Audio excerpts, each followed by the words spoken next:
Dengue নিয়ে রাজধানীবাসীর মাঝে সচেতনতা বাড়ানোর লক্ষ্যে শিক্ষার্থীদের সঙ্গে নিয়ে সপ্তাহব্যাপী কর্মসূচি শুরু করেছে ঢাকা উত্তর সিটি কর্পোরেশন। সকালে রাজধানীর মেরুল বাড্ডায় ডেঙ্গু নিয়ে সচেতনতামূলক শোভাযাত্রা আয়োজন করে উত্তর সিটি কর্পোরেশন।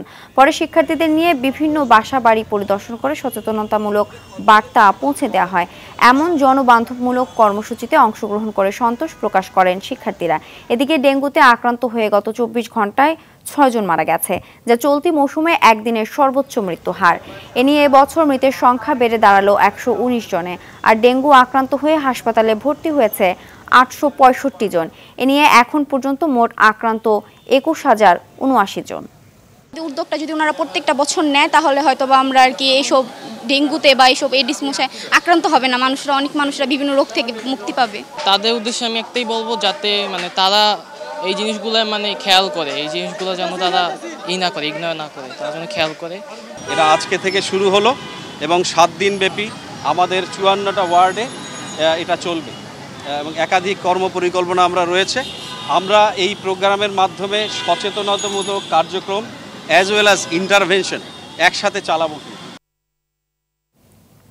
দর্শক, চট্টগ্রামের ডেঙ্গু পরিস্থিতির বিষয়ে জানাতে সরাসরি যোগ দিচ্ছেন সহকর্মী সাইফুল মাহমুদ। সাইফুল, চট্টগ্রামে ডেঙ্গুর প্রকোপ কেমন দেখছেন?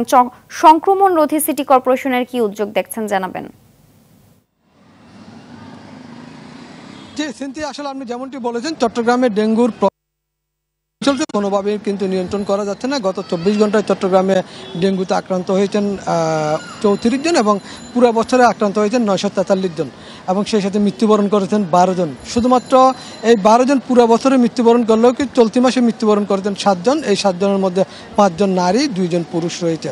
বোঝা যাচ্ছে যে আসলে চলতি মাসটা কিন্তু আসলে ডেঙ্গুতে প্রকটভাবে ধারণ করেছে এবং আক্রান্তের সংখ্যা দিন দিন বাড়ছে। কোনোভাবেই তাদেরকে নিয়ন্ত্রণ করা যাচ্ছে না। আমরা সিভিল সার্জনের সাথে কথা বলেছিলাম, তিনি জানিয়েছেন আসলে যারা শহরের মধ্যে আক্রান্ত হতেন তারা খুব দ্রুত হাসপাতালে আসার সুযোগ পাতেন, আর যারা মফস্বল এরিয়াতে আক্রান্ত হতেন তারা হয়তো দেখা যাচ্ছে যে ধীরে স্থিরভাবে হাসপাতালগুলোতে আসছেন। যে সময়টাতে তারা হাসপাতালে আসেন সেই সময়টাতে কিন্তু হয়তো শেষ মুহূর্তে তখন আর কিছু করণীয় থাকে না। সিটি কর্পোরেশনের পক্ষ থেকে তারা দাবি করছেন তারা ৪১টি ওয়ার্ডে ওষুধ ছিটাতেন, কিন্তু জনগণের অভিযোগ হচ্ছে যে কোথাও যে ওষুধ ছিটাতেন সেটা জনগণের চোখে পড়েনি। এরপরও কর্পোরেশন যখন দাবি করছে সেই ওষুধের প্রশ্ন নিয়ে, কার্যকারিতা নিয়ে কিন্তু প্রশ্ন উঠেছে। সেই ওষুধের কার্যকারিতা নিয়ে জনগণ অভিযোগ করেছেন যেখানে ওষুধ ছিটাতে সেখানে মশা মারা যাচ্ছে না এবং চট্টগ্রামের অলিতে গলিতে কিন্তু পানি জমে আছে এবং সেই জায়গায় মশার লাভা তৈরি হচ্ছে, মশার ডিম তৈরি হচ্ছে।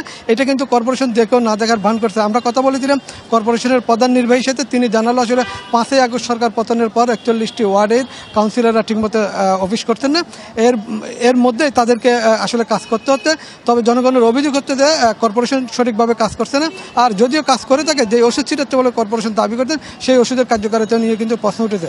আরেকটা বিষয় জানিয়ে রেখে সেটি হচ্ছে যে চট্টগ্রাম মেডিকেল কলেজ হাসপাতালে 2টি ডেঙ্গু ওয়ার্ড খোলা হয়েছে এবং যারা আসছেন তাদেরকে ডেঙ্গু ওয়ার্ডগুলিতে ভর্তি করছেন এবং যথেষ্ট পরিমাণে এই মুহূর্তে চট্টগ্রাম মেডিকেল কলেজ হাসপাতালে ডেঙ্গুর জন্য জায়গা রয়েছে এবং পর্যাপ্ত পরিমাণে তাদেরকে ট্রিটমেন্টও দেওয়া হচ্ছে।